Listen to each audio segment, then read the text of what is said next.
Hey everybody, quick tutorial for you today on how to add calendars to your Google Calendar. This looks like one calendar, but it's actually several calendars combined. So by default, it's showing the events that I've scheduled under my username or email address with Google, and any of the classes that I teach.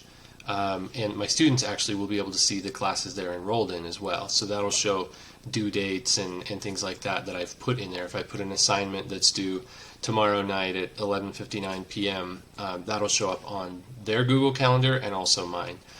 So those are kind of the calendars that are included by default. But we can also add other calendars, which is a useful feature because if we're co-teaching, we might want to be able to see what our co-teacher is doing, or like in the case of my building at Loveland High School, we have a kind of Loveland High School master calendar that has kind of events that everybody needs to know about, and that's managed by the administrators. So that's super helpful. In fact, if you teach at Loveland High School, they've asked us to all add this. So just get in contact with administration and ask them for that link. I'm going to show you how to do that, and we just click the plus button here, add other calendars, and we want to do it from URL. So we'll click this, and then I've already copied this, but you'll have to get it from admin. So copy. I've already copied it, so I would just do Control V if I'm on a PC, or Command V if I'm on a Mac. That's the key command for paste. Or I could right click in that field and go down to paste. Then you just click Add Calendar. Super easy. So I've already done that, so I'm not going to do it here. I'm just going to go back to Calendar. And I want to point out one other feature on here that's helpful. So my administrator has asked us to add her calendar when it comes to like doing meeting times with her. But sometimes I don't want to see these things. So it's super easy to get rid of that and kind of clean up my calendar and clean up what I see on a day-to-day basis.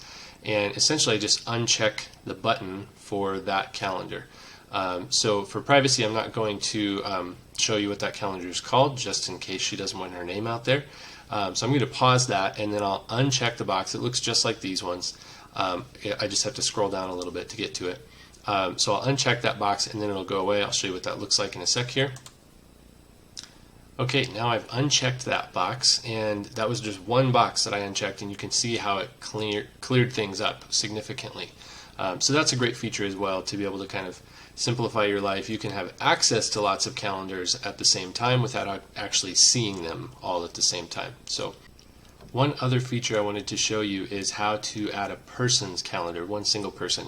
The other one we looked at was kind of building wide, and yes, it's managed by one account, but this other feature is how you would connect with like a co-teacher's calendar or something. And it's really the same process.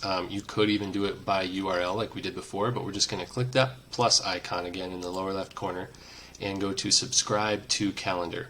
And when you click on that, I'm not going to do it for confidentiality, but when you click on that, it'll pull up a field where you'll type somebody's email address, and it'll even suggest like the last 4 people you've emailed or something like that.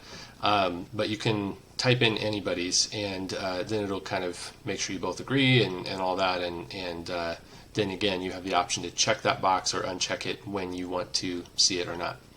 Alright, that's it for today. Hope you enjoy. Happy calendaring. I'll miss you until next video.